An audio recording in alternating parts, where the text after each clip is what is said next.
श्री स्वामी समर्थ. तर आज होता सोमवार आणि त्यानंतर मी बघू शकता इथं साधा माझा सिंपल असा मेकअप. तर असा मी केला होता मेकअप आणि त्यानंतर मुलगी पण आवरलं होतं. म्हटलं तिला पण असं छान तयार करूया आणि त्यानंतर हा पण म्हटला मला पण तयार कर म्हणून ह्याला पण असं छान तयार केलं. तर याचा बघू शकता टिका लाव चालूच होतं. 3 वर्षाचं होऊन गेलं तरी पण याला टिका अजून हवाच होता. म्हटलं जाऊ दे आता, हा काही शांत बसणार नाही म्हणून ह्याला पण टिका लावून वगैरे घेतला. त्यानंतर जो कलश होता तो पण असा घासून छान घेतला आणि हा काय देवाऱ्यामध्ये बसत नव्हता, त्यासाठी आता त्याला खाली ठेवावं लागत होतं मला. आणि तर मिस्टरांनी दिवा वगैरे लावून गेले होते.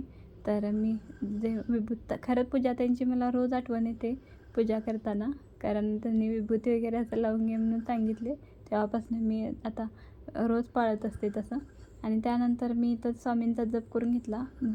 बेडवर बसण्याचं एकच कारण स्वामींची प्रतिमा समोर दिसते म्हणून, नाहीतर खाली बसले तर प्रतिमा दिसतच नाही स्वामींची, म्हणून मी इथं बेडवरच बसून करते जप.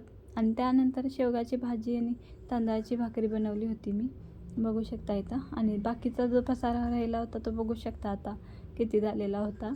तर गरमीमुळे लवकर कामं करून घेतलेली बरं वाटतं, नाही तर दिवस त्यातच निघून जातो वैतागत. म्हणून इथं सगळं असं गॅस वगैरे स्वच्छ पुसून घेतला मी आणि जो काय पसारा होता तो पण असा छान काढून घेतला.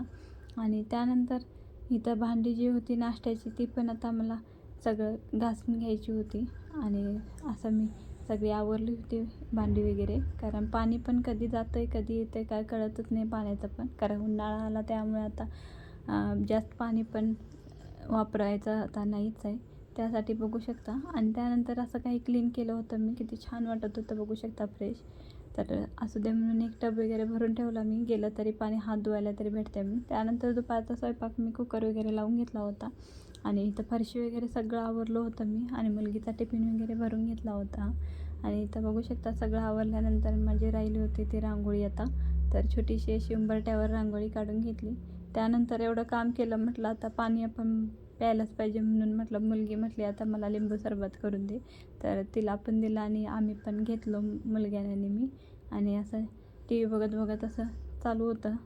तर तसं छान असं पाणी कमी पडू द्यायचंच नाही, कारण भरपूर उन्हाळा पडलेला आहे. मी सगळ्यांना सांगते खरं मीच कमी पिते पाणी.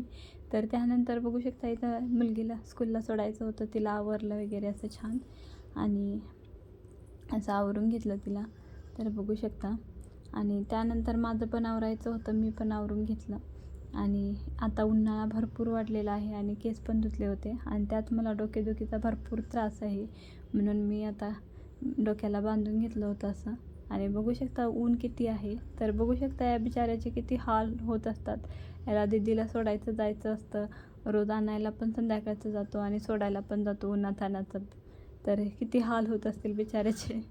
तर तरी पण येतो तो सोबत आणि दीदीला सोडून वगैरे आल्यानंतर ह्याचा काय टाईमपास जात नव्हता, म्हणून हे असं काही ते उद्योग करत बसला होता माझा स्वयंपाक होईपर्यंत, बाकीचा जो राहिला होता तो. आणि त्यानंतर इथं स्कूलवरनं आणलं होतं मी तिला आणि तिला भूक लागली होती आणि मी तर तिला संध्याकाळी दाल भाटी वगैरे करून दिली जेवणात.